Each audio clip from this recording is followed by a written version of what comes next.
We're out here at another success story. This one completely different from our previous success stories. And that came with an incredible amount of activity through the property. We had a little over 45 buyers through the home in a weekend's time. We had over 12 offers on the home, selling the property for $63,000 over the original asking price. We ended up closing on this home for $538,000. My client was so ecstatic because when we looked at the comparable sales, homes selling in this price range were for homes that were completely remodeled, had all the bells and whistles.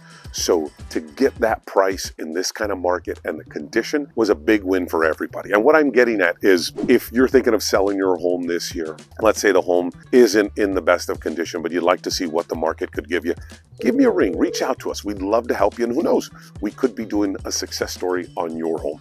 You could DM us, you can contact us directly at the number below. Have a great day and thanks for tuning in.